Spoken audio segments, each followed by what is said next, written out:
वापस भगवान की ओर, विशेष रूप से प्रदर्शित श्रील प्रभुपाद, महान आत्मा जो हमारे बीच चला गया, वापस गॉडहेड की ओर, जनवरी फरवरी 1978। इस उदाहरण पर विचार करें, जब सूर्य आकाश में होता है तो अंधेरे का कोई सवाल ही नहीं है। इसी तरह जब हरे कृष्ण मंत्र आपकी जीभ पर कंपन कर रहा है और आप ध्यान से सुन रहे हैं, तो आपकी चेतना कृष्ण भावनामृत या स्पष्ट चेतना बन जाती है, और माया या धुंधली चेतना का कोई सवाल ही नहीं है। जैसे प्रकाश और अंधकार के मिल जाने पर अंधकार प्रकाश के सामने टिक नहीं पाता, वैसे ही माया कृष्ण के सानिध्य में नहीं रह सकती। भगवत गीता में कृष्ण कहते हैं कि उन्हें कम से कम एक पत्ता या एक फूल चढ़ाएं।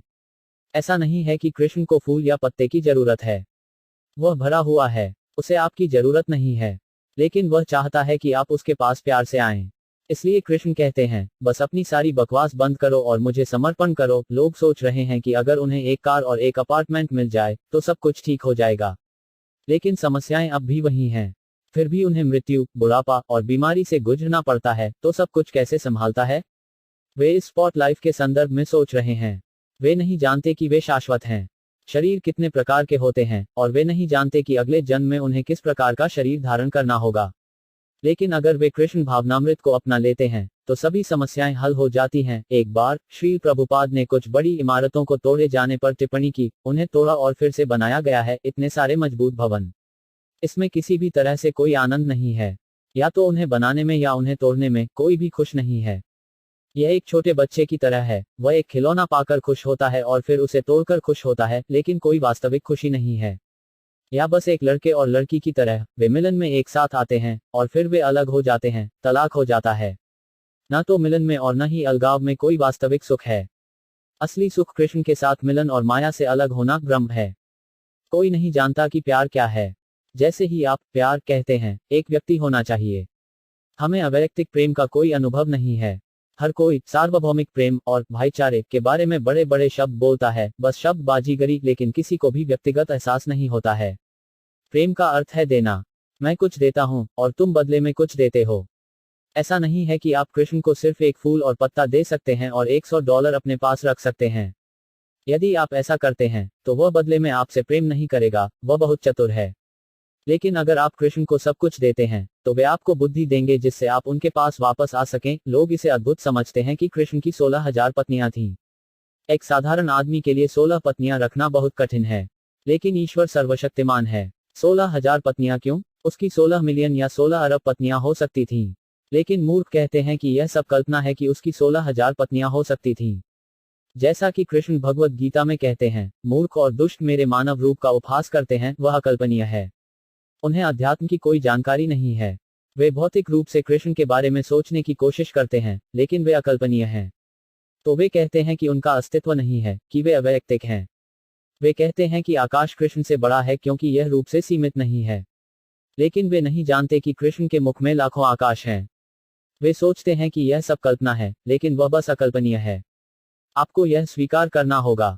कृष्ण कहते हैं, सभी ब्रह्मांड मेरी ऊर्जा के 1/4 हिस्से से बंधे हुए हैं। मूर्ख और दुष्ट यह नहीं जानते कि एक ब्रह्मांड भी क्या है, और फिर भी कृष्ण अपनी 1/4 ऊर्जा के साथ अनगिनत ब्रह्मांडों को धारण कर रहे हैं। जरा कल्पना कीजिए कि उसकी ऊर्जा का 3/4 हिस्सा क्या है। भले ही भगवान शिव और भगवान ब्रह्मा ने हजारों वर्षों से कृष्ण का ध्यान किया हो, फिर भी वे उन्हें नहीं जानते हैं। यदि मनुष्य चंद्रमा पर भी जाते हैं, तो भी उन्हें पूर्णता प्राप्त नहीं होगी। आप भौतिक दुनिया में कहीं भी जाते हैं, आपको जन्म और मृत्यु पर वापस आना पड़ता है। किसी भी ग्रह पर आपको भौतिक दुख के 4 सिद्धांत मिलेंगे: जन्म, मृत्यु, रोग और बुढ़ापा। मेरे जीवन की अवधि बहुत लंबी हो सकती है, लेकिन इस शरीर को छोड़ने के बाद मुझे चंद्र ग्रह पर मां के गर्भ में धकेल दिया जा सकता है और वहां से बाहर आ सकता है। जहां जन्म है, वहां मृत्यु है और बीच में रोग और बुढ़ापा है। लेकिन मैं एक आत्मा हूं, मुझे इन दुखों से कोई लेना देना नहीं है। वर्तमान जीवन तैयारी के लिए है, और आप अपनी इच्छानुसार किसी भी ग्रह पर जाने की तैयारी कर सकते हैं। लेकिन अगर आप कृष्ण ग्रह पर जाते हैं, तो आपको वापस आने की जरूरत नहीं है। तो क्यों न कृष्ण ग्रह जाने की तैयारी की जाए? आत्मा शाश्वत है, सबसे पुरानी, लेकिन वह हमेशा ताजा रहती है। उदाहरण के लिए, यद्यपि मैं यहाँ सबसे वृद्ध व्यक्ति हूँ और आप सभी युवा हैं, मेरी प्रवृत्तियां आपके जैसी ही हैं। शरीर मेरे वास्तविक सुख में बाधा डालता है। इसलिए हमारी समस्या यह है कि एक के बाद एक शरीर लेकर बाहर कैसे निकलें। कृष्ण समाधान देते हैं, यदि आप मेरे ग्रह पर जाते हैं, कृष्ण कहते हैं, आप फिर से वापस नहीं आएंगे। आपको ज्ञान से भरपूर अनंत जीवन मिलेगा और आप मेरे साथ आनंद लेंगे। यहाँ जीव की उच्चतम पूर्णता के बारे में वास्तविक जानकारी है। यह कोई झांसा नहीं है और न ही यह कृत्रिम है। कृष्ण और कृष्ण नाम स्वयं समान है। आध्यात्मिक मंच पर सब कुछ समान है। इस भौतिक संसार में आप 1000 मील दूर किसी से टेलीफोन पर बात कर सकते हैं। आप उसकी आवाज सुन रहे हैं, लेकिन आप स्वयं उस व्यक्ति के साथ रहने का पूरा लाभ नहीं उठा सकते हैं। लेकिन आध्यात्मिक ध्वनि के साथ ऐसा कोई अंतर नहीं है। आप तुरंत संपर्क करें। आध्यात्मिक जीवन में शून्य के बारे में सोचने का कोई फायदा नहीं है, बस इसके लिए संघर्ष करना और अपना समय बर्बाद करना। कृष्ण भावनामृत मूर्त है। कृष्ण से संपर्क क्यों नहीं? वह बहुत अच्छा और सुंदर है। उन्हें संत व्यक्तियों, महान विद्वानों द्वारा भगवान के सर्वोच्च व्यक्तित्व के रूप में स्वीकार किया जाता है और उन्होंने सफलता प्राप्त की है। जितना अधिक तुम कृष्ण भावनामृत में उन्नति करते हो, उतना ही तुम कृष्ण को हर जगह, नदी के तट पर, सड़कों पर, वृक्षों और दीपक पदों पर और हर जगह देखोगे। जितना अधिक आप इस तरह देखते हैं, उतना ही अधिक आप जानते हैं कि आप कृष्ण भावनामृत में ठोस प्रगति कर रहे हैं। दरअसल हमारे चारों तरफ कृष्ण के अलावा और कुछ नहीं है। यह गीता में समझाया गया है। वो जल का रस, चंद्रमा का प्रकाश, पुष्प का सुगंध, सूर्य का प्रकाश, आकाश में ध्वनि, बलवानों की शक्ति आदि है। तो जो वास्तव में कृष्ण भावनामृत में प्रगति कर रहा है, वह हर जगह कृष्ण को देख सकता है। जीवन के हर पड़ाव पर धूप, चांदनी, फूल की सुगंध, पानी के स्वाद से कौन बच सकता है? लेकिन हमें यह सीखना होगा कि कृष्ण अस्तित्व के इन सभी रूपों में है। कृष्ण के बिना कुछ भी नहीं है। यह केवल माया के प्रभाव से है कि हम हर चीज के साथ कृष्ण के संबंध को भूल जाते हैं। एक फूल के बारे में आप 2 बातें पूछना चाह सकते हैं। कृष्ण की शक्ति द्वारा यह फूल कैसे उत्पन्न किया जा रहा है, और आप कैसे एक फूल बना सकते हैं जिस तरह से वे करते हैं। पहली बात कृष्ण की ऊर्जा की सराहना करना है कि वे एक फूल पैदा कर सकते हैं, और दूसरी यह है कि मैं योग शक्ति कैसे प्राप्त करूं ताकि जैसे ही मैं प्रयास करूं, मैं एक समान फूल पैदा कर सकूं। बनारस में एक योगी था जो सिर्फ एक थाली ले सकता था और आपको एक रसगुल्ला, एक मिठाई मिल जाएगी। इस शक्ति के कारण कई विद्वानों ने कहा, ओह, वह एक महान योगी है, वह रसगुल्ला बना सकता है। लोग जादू से मोहित हो जाते हैं। बहुत मूर्ख। इसकी कीमत क्या है? एक रसगुल्ला 4 सेंट। और दूसरा, फिर से 4 सेंट। किसी जादूगर के बहकावे में न आए।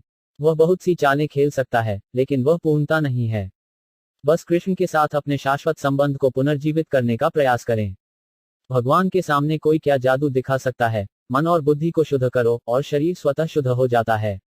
हठ योग प्रणाली उन लोगों के लिए है जिनके पास स्वयं की स्थूल शारीरिक अवधारणा है। कृष्ण अर्जुन से कहते हैं, आप उनके लिए शोक कर रहे हैं जिनके लिए आपको शोक नहीं करना चाहिए, जीवित और मृत। भगवद गीता के दूसरे अध्याय में कृष्ण द्वारा यह पहला थप्पड़ है। जब अर्जुन ने आत्मसमर्पण कर दिया, तो कृष्ण ने उन्हें तुरंत एक मौखिक थप्पड़ दिया। तुम बकवास हो, एक आध्यात्मिक गुरु ऐसा कर सकता है? वे मित्र की तरह बात कर रहे थे, लेकिन फिर अर्जुन ने आत्मसमर्पण कर दिया। तुम मुझे सिखाओ। यह केवल दूसरे अध्याय में है, फिर भी यह सिद्धांत एक बार स्थापित हो गया है। देखें कि कितनी किताब बची है। कृष्ण कहते हैं कि बुद्धिमान व्यक्ति भौतिक शरीर की परवाह नहीं करता है, लेकिन हठ योग मुख्य रूप से शरीर पर केंद्रित होता है। शारीरिक व्यायाम से व्यक्ति कृष्ण का प्रेम पाना चाहता है। यदि यह संभव होता, तो सभी पहलवान और खिलाड़ी कृष्ण के प्रेम को प्राप्त कर लेते। प्रारंभिक चरण शरीर को अपनी चेतना को ऊपर उठाने के लिए उपयुक्त बनाना है। हम कृष्ण भावनामृत में शरीर को साफ रखते हैं, जैसे हम कोट को साफ रखते हैं, लेकिन हमें नहीं लगता कि हम कोट हैं। मन इंद्रियों का नियंत्रक है। इसलिए भगवान चैतन्य के नाम जप का कार्यक्रम मन की शुद्धि के साथ शुरू होता है, और यह शरीर की शुद्धि का ध्यान रखता है। नहीं तो समय कहाँ है? अलग अलग ज्ञान प्राप्त करने के लिए शरीर को तंदुरुस्त और परिपूर्ण बनाने में लंबा समय लगता है। इसलिए कहा जाता है कि केवल उच्च कोटि का बुद्धिजीवी ही कृष्ण भावनामृत को स्वीकार कर सकता है। कई जन्मों के बाद कोई आत्मसमर्पण करता है, लेकिन एक ही बार में आत्मसमर्पण क्यों नहीं किया जाता है और एक बुद्धिमान व्यक्ति बन जाता है? अगर कोई मुझे $1 मिलियन की पेशकश कर रहा है, तो मैं क्यों कहूं, नहीं धन्यवाद, मैं इसे खुद कमाऊंगा, एक बार में $10। कृष्ण बहुत दयालु हैं, लेकिन वे अपने सच्चे भक्तों के प्रति विशेष रूप से दयालु हैं। कृष्ण हमेशा हमारे साथ हैं, हमारे दिलों में हैं, और वे हमें निर्देश देने के लिए हमेशा तैयार हैं। लेकिन क्योंकि हर कोई स्वतंत्र है, कृष्ण हमारी मानसिकता के अनुसार जवाब देते हैं।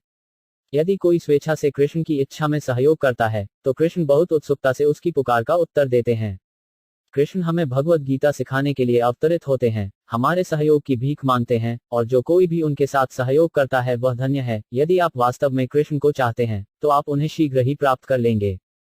लेकिन ज्यादातर लोग कृष्ण को चाहने की दलील पर माया चाहते हैं। कोई कृष्ण के पास जाता है और पूछता है, कृपया मुझे इस माया की आपूर्ति करें। लोग चच जाते हैं और प्रार्थना करते हैं, कृपया हमें हमारी दैनिक रोटी दें। वे भगवान के लिए नहीं पूछ रहे हैं, वे रोटी मांग रहे हैं, माया के लिए। लेकिन अगर मुझे माया भी चाहिए, तो बेहतर है कि मैं इसके लिए कृष्ण से पूछूं। एक दिन कृष्ण के साथ मेरा रिश्ता इतना अच्छा होगा कि मैं माया को भूल जाऊंगा और कृष्ण को चाहूंगा। तो अगर आपको माया की इच्छा है, तो भी आपको कृष्ण भावनामृत को अपनाना चाहिए। ध्रुव महाराज की तरह वह अपने पिता के राज्य को प्राप्त करने की इच्छा से कृष्ण की पूजा करना चाहता था। बेशक, जब उन्होंने अंततः कृष्ण को देखा, तो उन्होंने कहा, मुझे तुम्हारे अलावा कुछ नहीं चाहिए, लेकिन कृष्ण इतने दयालु हैं, तुम मेरे पास इस उद्देश्य के लिए आए, चलो, ले लो। ध्रुव ने कहा, नहीं, लेकिन कृष्ण ने उससे कहा, नहीं, ले लो। आप इसका आनंद लेंगे, लेकिन फिर आप इसे पीछे छोड़ देंगे, और मैं आपको विश्वास दिलाता हूं कि आप मेरे पास आएंगे। अलग अलग इच्छाओं के बिना कृष्ण भावनामृत बहुत अच्छा है, लेकिन इच्छाओं के साथ भी व्यक्ति को कृष्ण के पास आना चाहिए। किसी की अन्य इच्छाएं पूरी होंगी।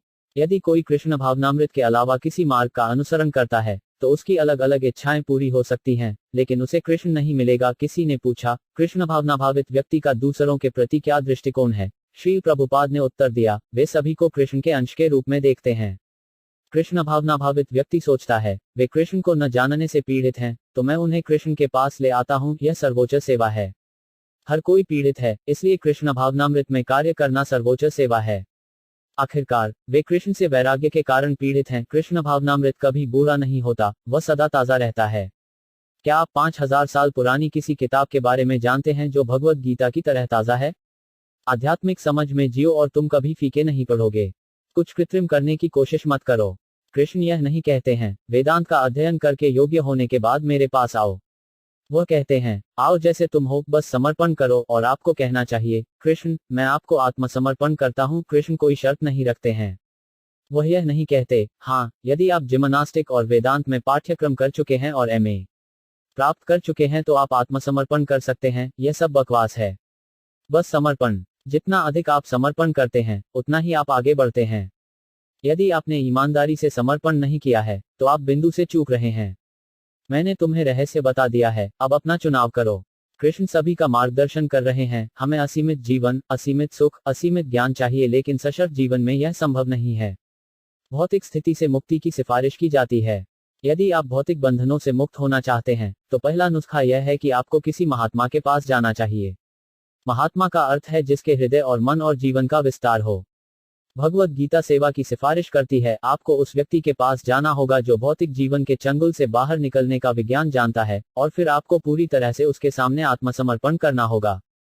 समर्पण का मतलब यह नहीं है कि आप सवाल न करें, कि आपको बस सब कुछ आंख बंद करके लेना है। अर्जुन को भगवत गीता समझाने के बाद कृष्ण ने कहा, मेरे प्रिय अर्जुन, मैंने अब सबसे गुप्त ज्ञान की व्याख्या की है। मैंने जो कहा है उस पर विचार करें, और फिर जो चाहे करें। आध्यात्मिक गुरु, चाहे वे कृष्ण के प्रतिनिधि हों या स्वयं कृष्ण, जबरदस्ती नहीं करते। बल का कोई प्रभाव नहीं पड़ता। एक बच्चा भी अगर मजबूर हो, तो वह कार्य नहीं करेगा। एक शांत दिमाग के साथ हमें एक ऐसे व्यक्ति से संपर्क करना होगा जो विज्ञान को जानता हो। एक ऐसे व्यक्ति को खोजें जिसे आप आत्मसमर्पण कर सकें। जो अधिकारी नहीं है, उसके सामने समर्पण न करें। और यदि आप किसी वास्तविक अधिकारी के पास जाते हैं, तो यह मत सोचो, ओह, मुझे इस आध्यात्मिक गुरु को स्वीकार करने दो। कितने लोगों ने उसे स्वीकार किया है? विज्ञान को अच्छी तरह से समझने की कोशिश करें। यदि आपको लगता है कि आपको सिखाने वाला व्यक्ति एक वास्तविक अधिकार है, तो उसके सामने आत्मसमर्पण कर दें। सभी कारण और तर्क के साथ प्रयास करें और समझें। आपको कुछ उदात्त मिलेगा।